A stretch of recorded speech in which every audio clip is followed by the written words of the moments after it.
Hey everybody, my name is Krista Reiniger. I'm the founder and CEO of Silver Lining. We are dedicated to trying to see as many small businesses as possible succeed in this world, and we do that because we really believe, and we see this today more than ever, that small businesses' success is job creation, it's community development, it's the economy, it's everything that matters in the world. And so I'm so pleased to have Jesse, Jamie, and Michael here, all incredible business owners and business leaders who are giving up their very precious time to share with you the experiences that they've had as business owners in what has been a very difficult 2020. So let's jump right in.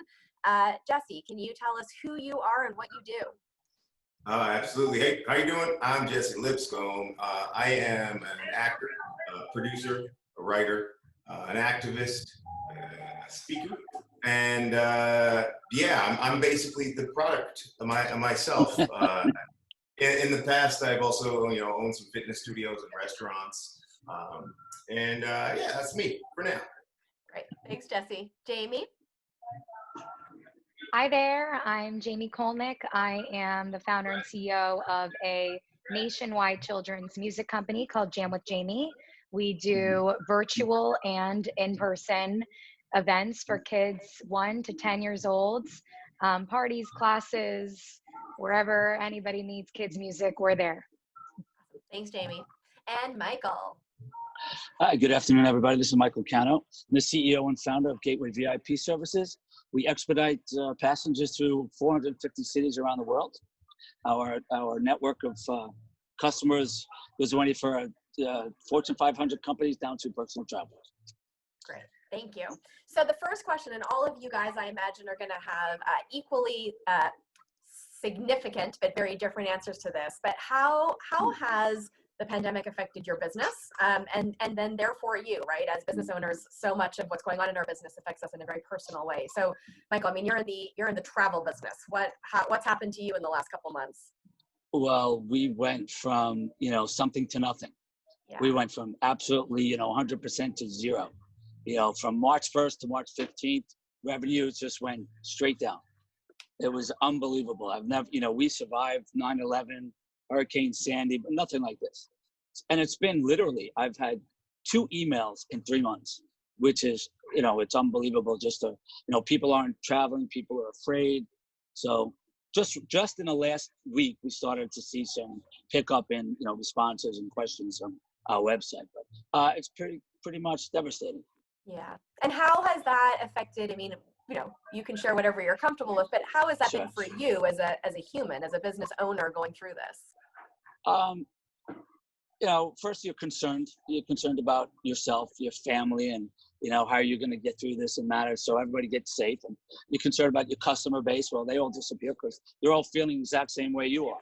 Yeah. So it's just hold on and wait it out, and then reinvent yourself. I pretty much have gone a whole different direction in the last month to find different ways to raise revenue. Yeah. You have to survive. It's survival of the fittest, basically. Yeah, it's I have to say, I am inspired literally every day, every time I talk to a business owner, because the resiliency and sort of the creativity of what is happening is just not the story we're talking about, right? That's the story of the moment, the resiliency of business owners. Okay, thanks, Michael. How about Jamie? Same for you. I mean, what's this meant for your business and you? So, as an events company, we are working in multiple schools across the country and doing events with corporate companies, and that all disappeared. I echo the feelings of other businesses that thrive off of people being in the world and being next to each other and living the life that we all want to live. So it was scary. I mean, I also was on the path to booking more schools, and all of a sudden schools were closed. My performers and teachers were canceled. We were just canceled. And I basically turned into a nonprofit and started offering children's music classes virtually for anybody who wanted to join in and make donations for that work. I didn't know what else to do. I've worked in nonprofit with my family's charity, and it's in my blood to then turn to, okay, how do I save the world? with the music, with one wheels on the bus at a time. So I wanted to support my performers. I know donations can only support performers so much, but people were very generous. I mean, basically any money that came in went directly to my performers. And to my operations manager to support our team. And then we started doing virtual parties, but we weren't charging. We just were like, we want to help you celebrate during this time. So anybody that wants a virtual party, just make a donation. And people were nice about their donations. And then, 2 months passed and my pro bono stuff came to an end pretty quickly, as quickly as it started. And I was like, all right, that was fun. Now we have a price for these virtual offerings. And now I'm kind of in a world where it's 50-50. It's a half trying to figure out, can we do some social distancing, play groups, parties, 3 kids, 4 kids? Can we do homeschooling efforts? And then a lot of virtual classes. I have a whole membership program. But look, we're not profiting right now. I'm still a nonprofit. I'm just basically trying to survive. Yeah. I keep saying that I feel like never in the world have I known so many incredible humans who have worked so hard for so little money. That's like the theme of the last 4 months, just brilliant human beings who work so hard and are so passionate and are giving it their all and just, making such small amounts of money right now. I mean, that's the reality of so many businesses. Jesse, how about you? What's the last 4 months meant to you?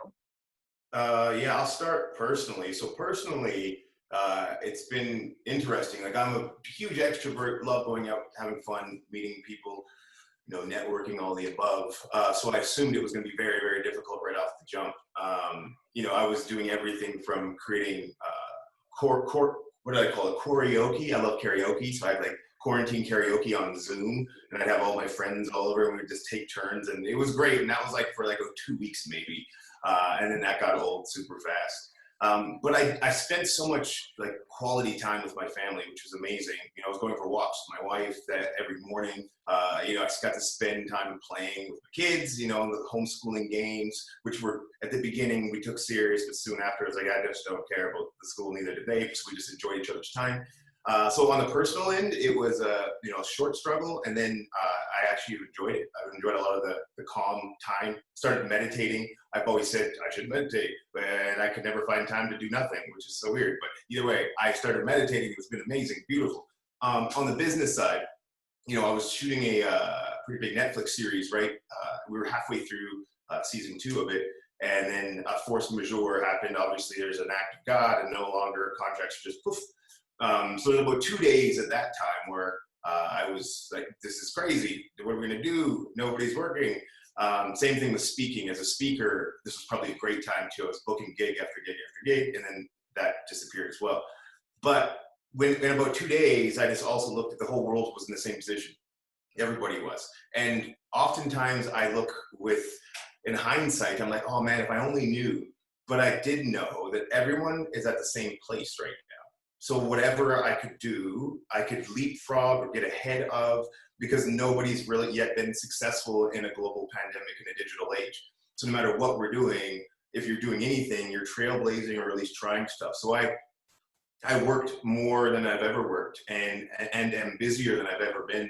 So I can actually say even financially, as well as how much work I'm doing right now, I haven't been busier than in my entire life in the last 4 months. So I am quite pleased with what's occurred, even though it's been a ton of work that was free at the beginning, but it's already paying dividends.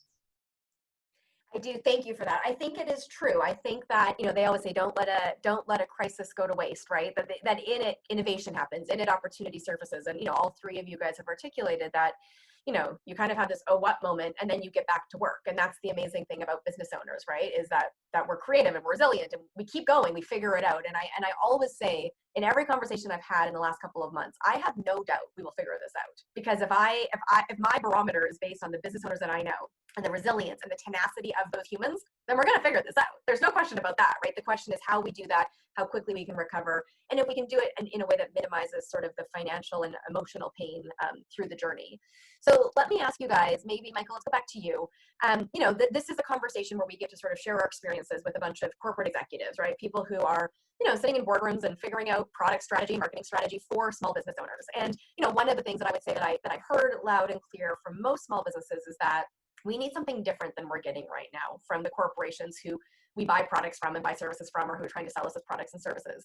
How have you experienced, sort of the support that you're getting right now as a small business owner? And how is that meeting your need or not? Okay, well, I've been through a pretty exciting 2 years prior to the pandemic. My company had an offer from a large Fortune 500 company out of Turkey, wanted to buy us and invest and launch us into the stratosphere in the travel world and expediting passages through security and airport work.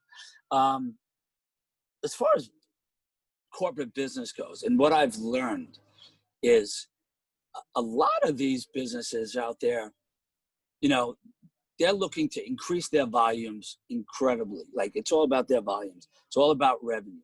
And they're not snatching up small companies, but they're looking to get to our suppliers and my vendors. And a lot of times they're unscrupulous about it.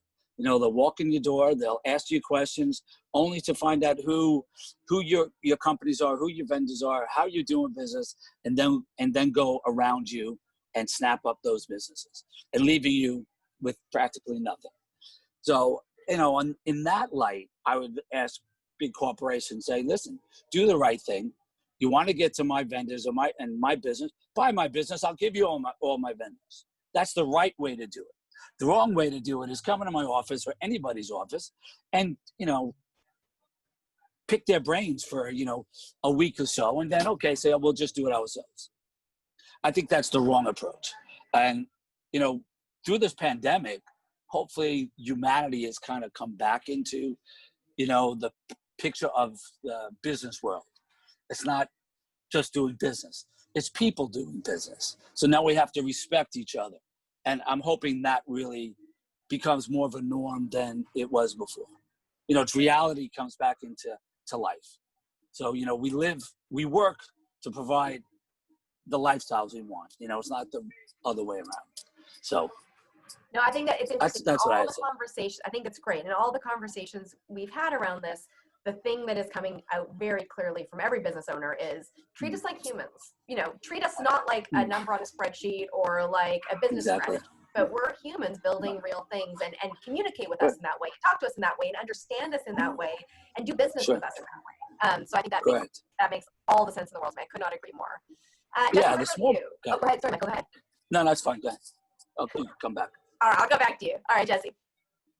I'll say, it's just interesting because we're talking about all like humans and just treat us all like humans. And so, we're talking about what's happening in this pandemic. And I don't know which pandemic we're talking about, whether it's the global pandemic coronavirus or the pandemic of humans actually not being treated equal. If you have Black, Indigenous, or you're a person of color. That being said, and what I do, I speak a lot to a lot of Fortune 500 companies, middle-level companies, small businesses. And it's often very reactionary. And so if I were to have one critique about that is, I know that I get called in to speak because here's the thing, now we have a box to check. So we check. I do my speech, everyone nods, okay, yeah, great. And then they're like, all right, we're done, we've checked it, we can go back to business as usual.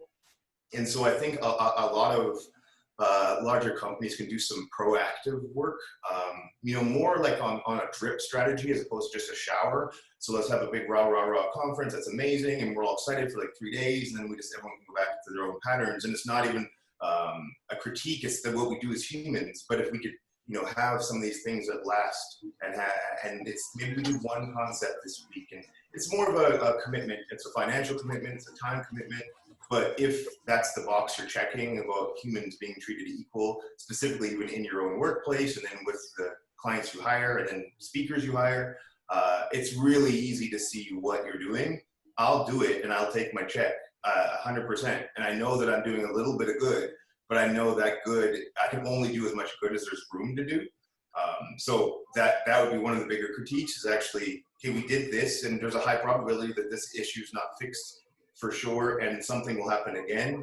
And what have we done to lessen the impact that's disproportionately affecting people either in our workplace or in the world around or with our customers? So I think that would be, you could take a look at when there's huge, like a pandemic, either one we're talking about. Now let's, next time, imagine it's going to happen again. How can we be in a better position? Those are just reactionarily calling me. But still call me. So. Still call me, still book me, still pay me. No, listen, I think this has come up in the other sessions as well, right? We're not dealing with one pandemic. There are multiple pandemics, and Jesse, you're a great advocate of this, and you me on this, but like these are not new issues, right? Health is not a new issue. Systemic racism is not a new issue, and they're not going away. That's the other thing. I think that everyone wants a quick solution, right? Well, let's send the press release to say we help small businesses. Well, that's not how this is going to go, right? It's going to take months or years for this to sort of become a new way that this all works, so that our businesses respond. And so I think it is incredibly important that all of us included, right? This is a long game. This is about, Michael, as you said, coming back to sort of humanity, coming back to business as a vehicle for getting things done, not greed at all costs, and then thinking about what we want to stand for, right? What do we want our business to get done in the next 5, 10, 15 years? And then what is the long-term view, and how do we move our money and our time to match what we say we want to accomplish? Not to get the press release out, right? Not to get to the news cycle, but to actually do it for the long term. And I think, gosh, if we could actually all do that, if big companies in particular, with the resources they had, really committed to that, what an incredible opportunity this actually presents. I don't think that's happening by and large right now, but it could. It still can. That could be the challenge. Go ahead, Michael. Back to you. Oh no, I think through all this crisis, and any way you want to look at it, I mean, even the large corporations are suffering. I mean, they've been hit hard, less revenues across the board. They're trying to figure out the same things we're trying to figure out. Whereas, we're just a lot smaller, and we're probably a lot more resilient than they are, because they had boardrooms and board of directors and, stockholders they have to please. Well, they're not pleased. Everybody's money has disappeared. So coming back to, how do we make a buck, and what do we do with that dollar once we make it? I think we have a very unique opportunity in time to change how we do it, what we do with it, and how we spend it. I mean, it's how we hit restart. We really did. And I just hope we just all, do the right thing with it. And only time will tell, right? Time will tell. But, it is such an interesting, I think that our reaction when we get into crisis is to stop spending, right? But I think, as you guys think, wouldn't it be amazing if we actually said, no, let's buck that trend. Let's keep spending in the right way. Let's keep each other going. I mean, that to me is one of the most important things we could all do right now, is to actually keep buying from each other and actually create revenue for each other. Because what I know to be true, especially with small business owners, right, is when that money gets made by you guys, it doesn't get put into your pocket forever, right? You then buy from other businesses, and that money moves. And that's the power, I think, of small business right now. Jamie, what's your reflections on this, sort of in terms of like what you actually need and what you're seeing in terms of whether you're getting that, or what the disconnect or the connection is? I think what we're all hearing right now is there's opportunity here to continue to do good, to take a bad situation, a negative experience, and turn it into a positive solution, and to continue to think about companies that maybe you've worked with previously that are smaller, that still need support, and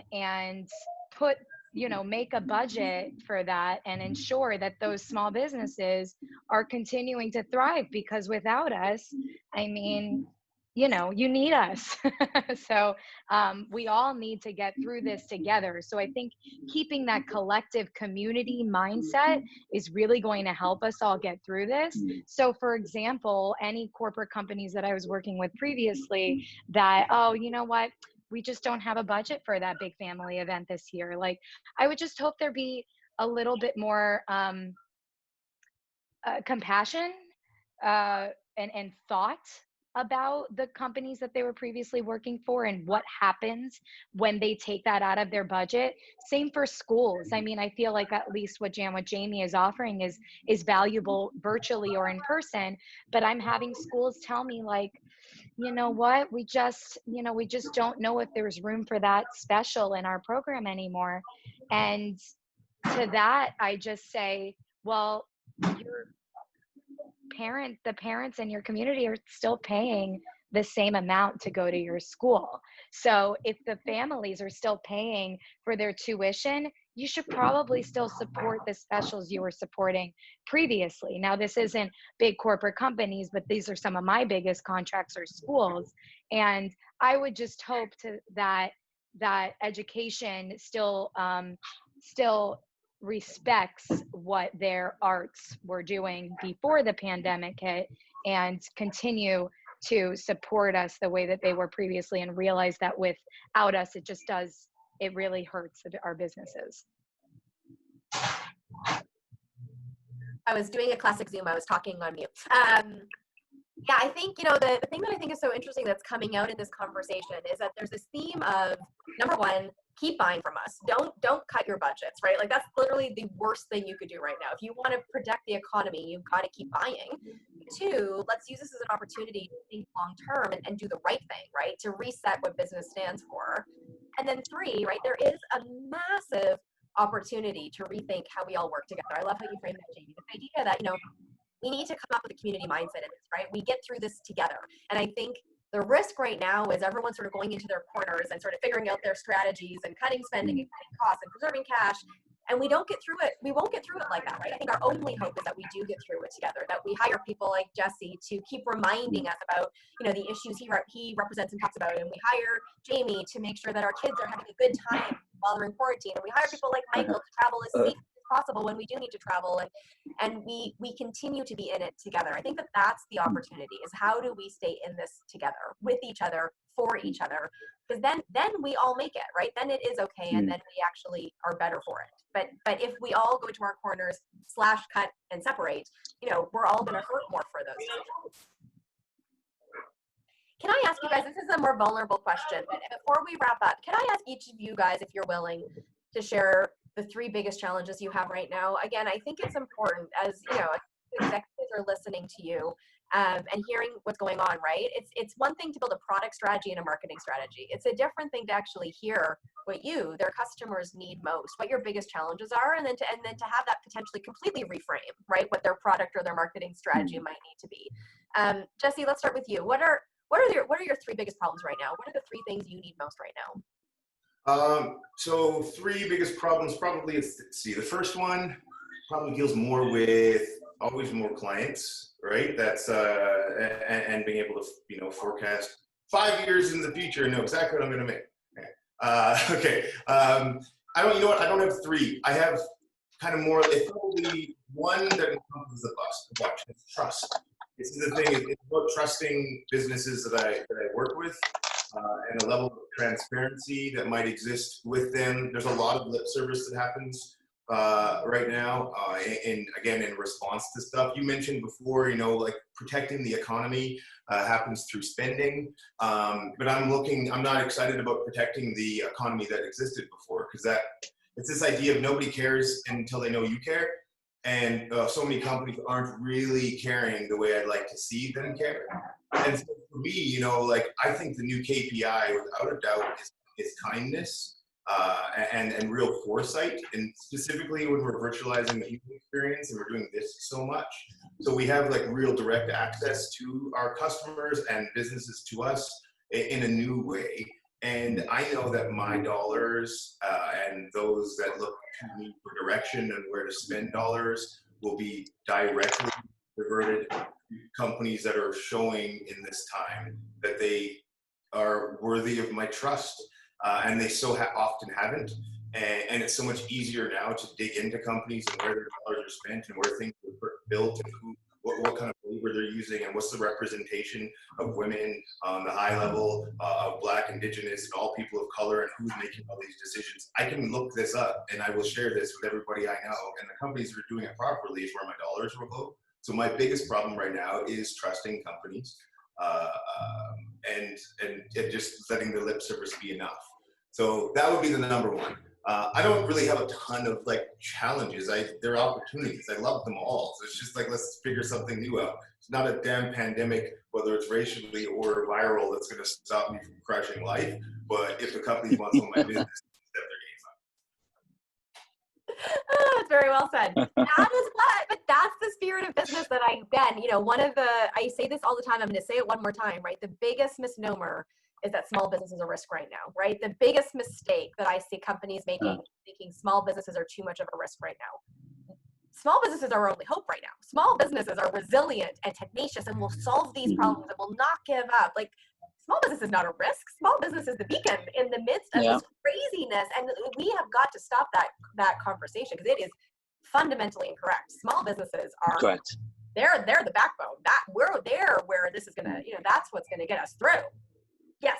All right, Michael, talk to us about your 3 biggest problems right now. What do you need? What are you tackling? I guess, we're almost starting over, right? So number one, financial, operational costs while we get back in the game to cover your vendors in the course of reopening the office, perhaps even, new technology. Technology is changing so quickly. I mean, as far as being, sales tools to reach new customers, artificial intelligence, as far as marketing ability. I mean, we have the ability to reach global customers around the world, at a touch of a button. So, the investment in technology is probably a challenge. Where's that money going to come to? Because big businesses have it. They're the ones creating it. And that's how they're kind of crushing everybody with all this artificial intelligence. So reaching new customers, retaining those customers. We've never really had a problem retaining customers. Our services are impeccable. So once we get a customer, we keep them for life. One of our biggest challenges in travel is regulatory. It's from the government. So I don't know if you're going to be speaking to any, Washington-based people that are involved in airports and aviation and travel, but the doors need to be open. The TSA checkpoints, they really don't do anything. They're a deterrent. They haven't stopped the terrorists because there's no terrorism. So they're wasting billions and billions of dollars. And there's been a lot of research done in a couple of states. I think San Francisco may be the first one that's going to do away with the TSA, and the local Port Authority police is going to take over the responsibility of those checkpoints. So, regulatory issues are something that we're going to face now and in the future, probably a little bit more to do with this. Those would be the 3. No, those are good. That's great. And I think, again, I go back to this idea, the mistake that I feel like happens so often is that in corporations and in government, the regulation and the bureaucracy and the red tape increases in moments of conflict, right? And that is exactly the opposite of what then makes it possible for a smaller vendor, a smaller business to actually get in the door and do the type of innovation and the type of creative work that's required to solve the problem. And so we get ourselves stuck in a way that is not necessary. And I'm sure, Michael, in the industry you're in, you are, I'm sure, are and will experience that in such an extreme way. Yeah, we have been through the years, through 9/11. I was, in this industry for 30 years. So we were there before there was even a TSA. So I knew what the airports looked like. I knew, people love to travel. Travel is for fun. Even business travel, leisure is a big thing now, right? Leisure. So, we have, business leisure travel. So we have to get back to making the airports not such a place of fear. What am I going to find when I get there? Yeah. It has to be enjoyable again. So we'll get there. Better to help figure that out than entrepreneurs. That's just what I keep coming back to. All right, and Jamie, how about you? What are the biggest challenges you're facing, and what do you need right now? So I just like to say, Jesse, I love what you said, that, you're going to kick ass no matter what happens. And I'm a big believer that any challenges that we face make us stronger. So I also see crisis as opportunity, and I see the light at the end of the tunnel always. It's just how I live my life. And maybe I've experienced a lot of intimate loss. So I've experienced a lot of grief, and I can see the life that we can build beyond that, and what positivity can come from all of the negative things that happen to us in life. So the opportunities that I'm facing to overcome right now are the ability to take this experience and come out even better than I was beforehand. So I'm currently building my brand right now and building my name and using that to show corporations and companies that I am a valuable asset to them. It's a challenge, though, to convince them that that is the case, but I strongly believe it. I believe more in our products now than I ever have. I believe more in the people within my company more than I ever had. I think a challenge previously was that I wasn't sure I had the right performers, right musicians working for the company. And now I feel like I don't have room for anybody that's not invested with passion and love in the company. So what's the point in working with people who don't care like about what you're doing? So now I'm all like, okay, that's a challenge, like finding those people that really care and are with us. But like, I'm like, no more BS. Like, I think that's what happens in these crises as well, is like, all right, like cut the BS. Let's get to what we need to do in life and make it work. Right. The biggest challenge is just like, I feel it in my heart, but like, what does it look like? And like, how are we going to get there? And like, how am I going to actually make money? Like, I see it, like I see the success, like I feel it, and I feel positive energy happening, but like, it's just a matter of like figuring out the maze to the end, like how I'm going to get there. But that's the exciting part. Like that, it's all about the process. If you don't enjoy the process, like what's the point? Can I jump in, Carissa? Jamie, first off, you rock. Everyone rocks. All three of you. But I'm just saying, like, look, we're just met, and I'm like this diagonal of you out here. Like, you do music for kids, just for record. I'm a recording artist. We should talk. We should talk. I love writing stuff. Yeah, I record too. This is perfect. I'm a musician. I've been practicing 4 hours a day. All right, we've got a band. I had nothing the Silver to do. Linings Band. Hey, Carissa, I can't do anything, but I'll be the publicist. And I love There you go. notice that Michael's name is actually Guitar Hero. I know. That's right. right. Like, I mean, you should never change that. I got a venue now and everything, so I'm ready to go. I need musicians. I need bands. So we should talk. Done. We're done. We're done. I love it. We've got it. We've got it. No, we don't. There's that damn border problem. Yeah, that's a whole different issue. Man. So here's what I want to do. We're technically at the end, but I want to take 2 more minutes if we can.